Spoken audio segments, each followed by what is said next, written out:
like for a coach on draft night. Wow, they are such great memories because, the draft, the great thing about the draft, it really is the beginning of your year. Obviously, you've had a lot of work leading up to it, but when you add talent to the organization, then the schedule will come out next 2 weeks or so, and now you're set. Now you know exactly everything's in place, and you go forward with it. And anytime you're adding talent, young talent to your team, it's exciting. Now it's taken on a whole new level when you're talking about the draft and the interest in draft. I mean, it's amazing.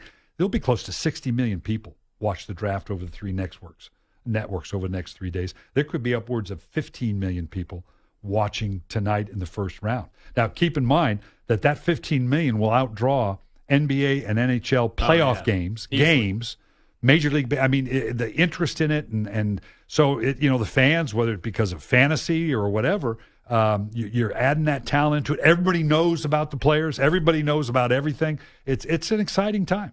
So I'm always a sucker for after the first round is over or after the entire draft is over, the teams now, they pump out their social media content. And you see the owner, you see the coach, you see the GM have these emotional phone calls. Is there one phone call or two all these years later that still stick out to you with a player that you guys drafted? Well, that began because, and I think it went back to the early days in Cleveland where they drafted a guy that had died. He had actually died, and they didn't realize this is in the old days. Mm-hmm. So people started, before I draft, I'm going to talk to a guy. Yeah. I want to know he's okay, he wasn't in a car accident or whatever.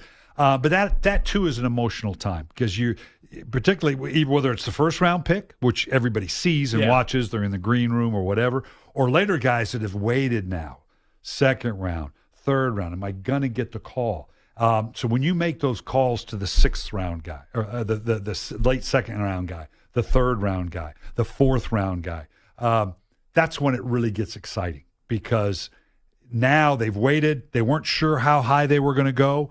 And they get that call, and all of a sudden you've changed their world, their dream, their life's dream to play in the National Football League.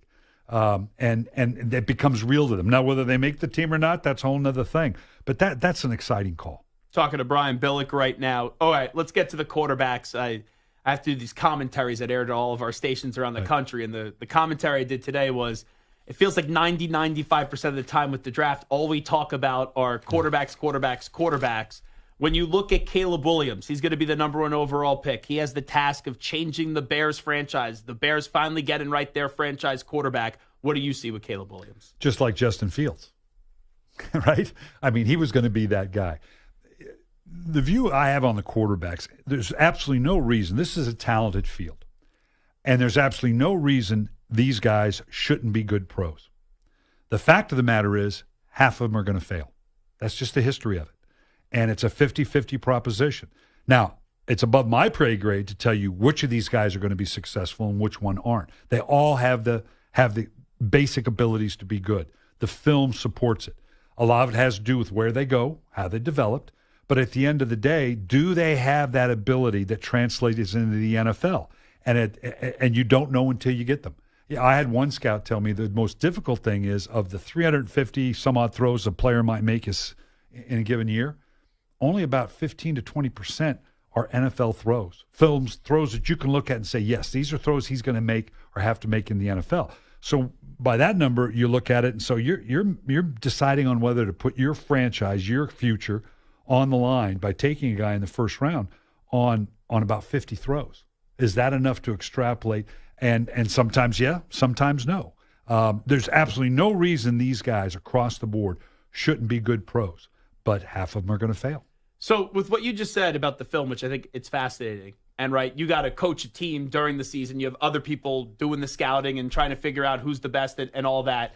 I know that it always does come down to if the coach loves the player or not, but you do have some input in that kind of process. When you sit down, when you used to talk to some of these quarterbacks, what do you look for when you just have these conversations and these meetings and just never end with these players? That is the tough part, too, because the physical part you can see. That's easy to quantify.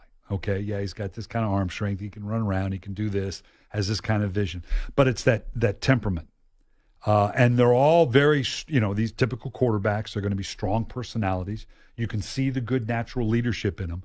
But you've got to kind of dig past that to see, is this guy that I really want to be a partner with? And there's a lot of different ways that you can kind of scratch through it. They're all very prepared now, too, via their agents, and particularly today. They're well-schooled. They sit down. They're polished. They know how to answer certain questions that you're going to put to them. You try to kind of cut through that to see how competitive is this guy? How's he going to handle the pressure? How's he going to make the transition into the NFL? Is he a small school guy from a small environment, small town, that now is going to get thrown into New York or Chicago or San Francisco or Dallas? How's he going to handle that?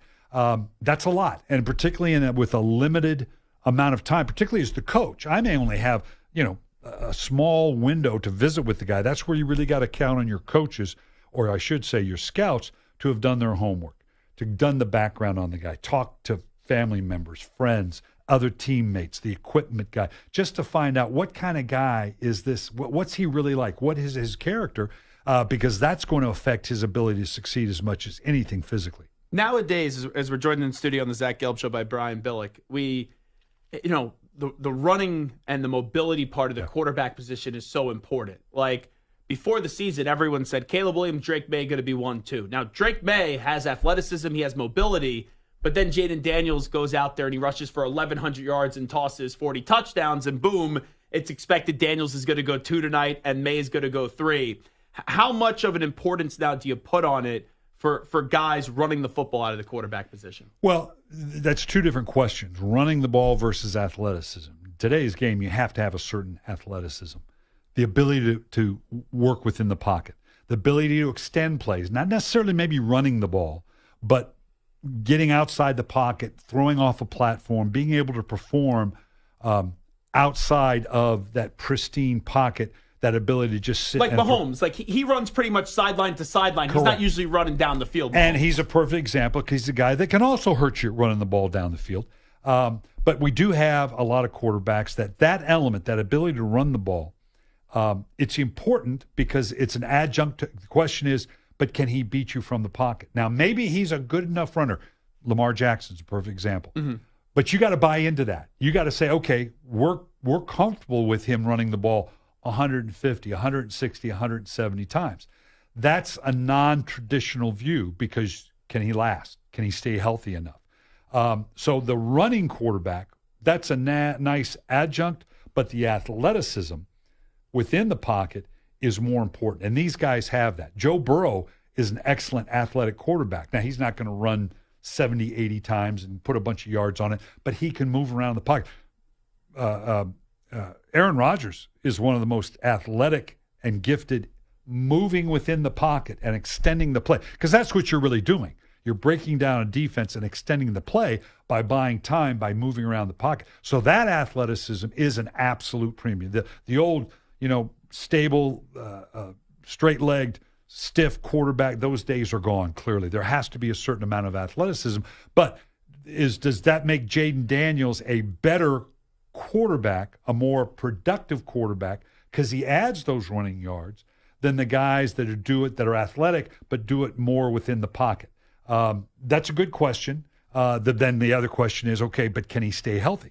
That's the next question. That's the only concern I have with Daniels. Exactly right, and legitimately so. He's not a big guy. Like, no, you look at him, he's frail. But he knows, like Lamar Jackson, he knows how to avoid the hit. He can stay. It's not a problem until it's a problem. Yeah, because Lamar doesn't take, as much as he runs the ball, correct, he doesn't take that many hits. But missed the last 6 games. Yeah, no, he's had injuries. But that's not fair to put an indictment on him because any quarterback can get hurt. Joe Burrow was hurt for a lot of part of the season. But you are tempting Providence if you're going to buy into that kind of guy, and how long can he do that and stay healthy? That's really the big question. And then the key thing where a lot of teams will make a mistake is they'll buy into that athleticism, but then try to limit him. But we don't want him carrying the ball 10, 12 times a game. That's why you have to give Baltimore great credit for when they took Lamar Jackson and they bought in. They said, no, we're committed. If we're going to let him be him and he's going to carry the ball 160, 170 times, you got to buy into the second part of the equation. The two storylines that I'm most fascinated to see tonight, who Minnesota ends up getting at quarterback. No Kirk Cousins. They're sitting there at 11. They also made a trade before the draft, so they have 23 as well, so you have ammunition to move up. I kind of feel like the Patriots are going to keep the pick at 3 and take a quarterback. So that 4 and 5 range before the Giants pick at 6, because I think if one of the 4 top quarterbacks are there, you will see the Giants take a quarterback. I'm fascinated to see what Minnesota does tonight. Yeah, and you do that. You have to rely on your evaluation, your analysis. That what that tells me is they're comfortable with 4 or 5 of these guys. You either move all the way up and spend all the resources for that because you see that, and some teams will do that. You see there's a real difference between the second and third guy. But when you move into the position that Minnesota has, that tells me, yeah, you may see them move up to get a particular guy, but that tells me they're very comfortable with 4 or 5 of these guys, all of them, and that they're going to be as comfortable with a Michael Penix as they would be with a J.J. McCarthy, because they think one of these guys is going to find his way back to that position. Yeah, Brian Billick here with us. Other players like a Marvin Harrison Jr., I think he's can't miss. You have the family lineage there. Is that something like we talk about that? We're like, oh, his dad was a great player. Now he's a great player in college. How important is the family lineage at all? To a degree, good bloodlines are always good, and the fact that he's been around it. He's been around the game his whole life. That's a comfort zone for me. That growing up around his dad, obviously went to a high-profile program at Ohio State. So he's comfortable in that role. He's seen it. He's lived it. And that's very important because a lot of times you can get young, gifted athletes that come in, and that role can overwhelm them. And they step onto the big stage, and all of a sudden it is a lot in the NFL or in a big city. So, yeah, that's certainly a comfort zone that he has that kind of background. And what's interesting, again, in this draft is because of the quarterback situation, some awfully good players, whether it be a Harrison, whether it's the tackle Alt, are going to get pushed back to some teams that, realistically could not anticipate that they were going to be available where they're picking. So that means some pretty good athletes are going to get pushed back into a good position. Oh, it's funny you said that because I was telling you earlier how I did this commentary, how it's all quarterback. Right. The 3 players I actually feel most confident on aren't even quarterbacks. It's Marvin Harrison Jr., it's Joe Alt, the offensive lineman at Notre Dame, and then it's Rome Odunze, the wide receiver out of Washington. So it's a little bit interesting how much coverage we spend on the quarterbacks than compared to maybe how you feel about who's going to be the best players in the next level. When it comes to leaks, and I now know everyone has a platform now. Like, are teams, like, you hear this idea that teams leak out information maybe to have a player fall that they want to get. Is that stuff accurate? Do we just kind of make absolutely. too much of that? Right now, this is a giant game of liar's poker. You can believe nothing of what you hear from anybody in the NFL right now because they're pushing and prodding, and there's a lot of different things that, misinformation. Everybody's on the phone right now talking to one another. And with all the relationships you have, trying to be as discreet as you can to try to glean any idea about the direction they might go, at the same time not giving out any information that you have. So right now, there's a lot. And then you throw in the agents that then also are going to, leak out a lot of information or perspectives. And now because of social media, and there's just so many. I mean, how many people have mock drafts? That's wild. And 99.9% of them are people that don't know a quarterback from a quarter pounder, okay? But they base it on, I read this, I hear that. None of them have done the film work. None of them have based it. And that's fine, too, that you take a accumulation of, I've heard this, I've guy read runs this. a quick 40, boom, first-round pick. Like they say, you hear it all the time in the last couple of months. Well, this guy has zoomed up the draft board. No, he hasn't. He's always been there. You're just now finding out about it.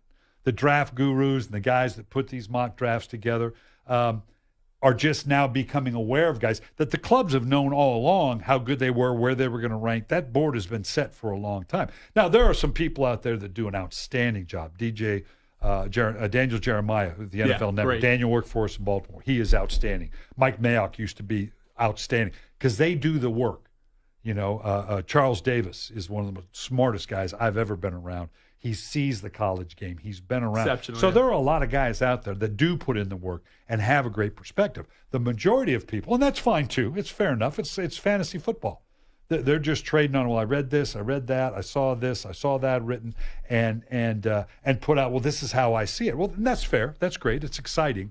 It's not necessarily the most legitimate perspective, but it's fun to follow. Where are you at with J.J. McCarthy? Because the confusing part with that is last year and the last few years, they've had such great offensive line. They had such great running backs.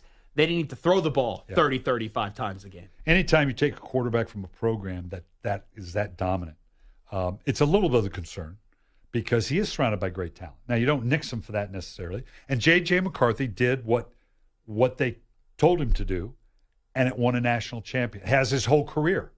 In terms of what is he, 27-1 or something like that, 2 high school championships, and so that's a pretty good pedigree. I'm going to scare you. For those that like J.J. McCarthy, I'm going to scare you to hear. Again, it's the 50-50. I think I see some Joe Bauer in him. I also see a Zach Jones. It could be either one.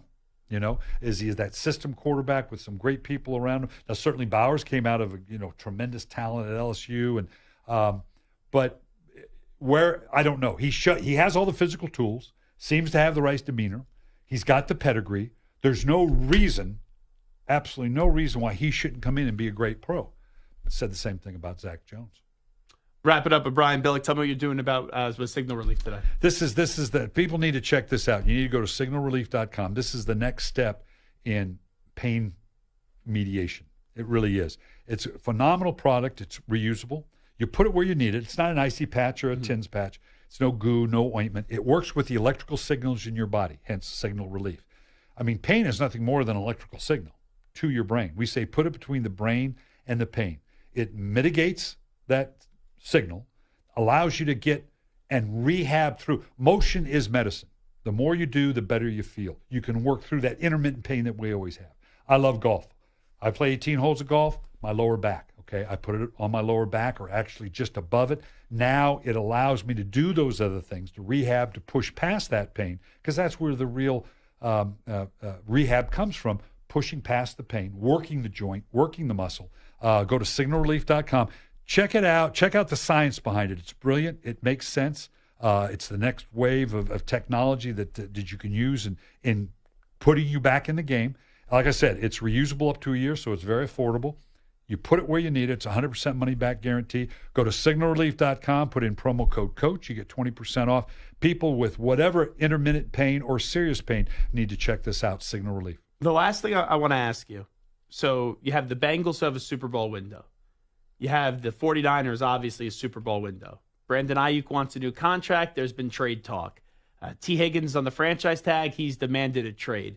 As a coach, I know there's GMs, you got agents, everyone else involved. How do you kind of weather the storm when a player's in a contract dispute and starts to want out? Because you want to keep him to try to go win that championship. But that's the name of the game, the NFL. Denny Green, God rest his soul, my mentor, always said, there's a time for pay and there's a time for play. Well, now's the time for pay, and that's what you're focused on. If you've got a top caliber quarterback, you've got a window.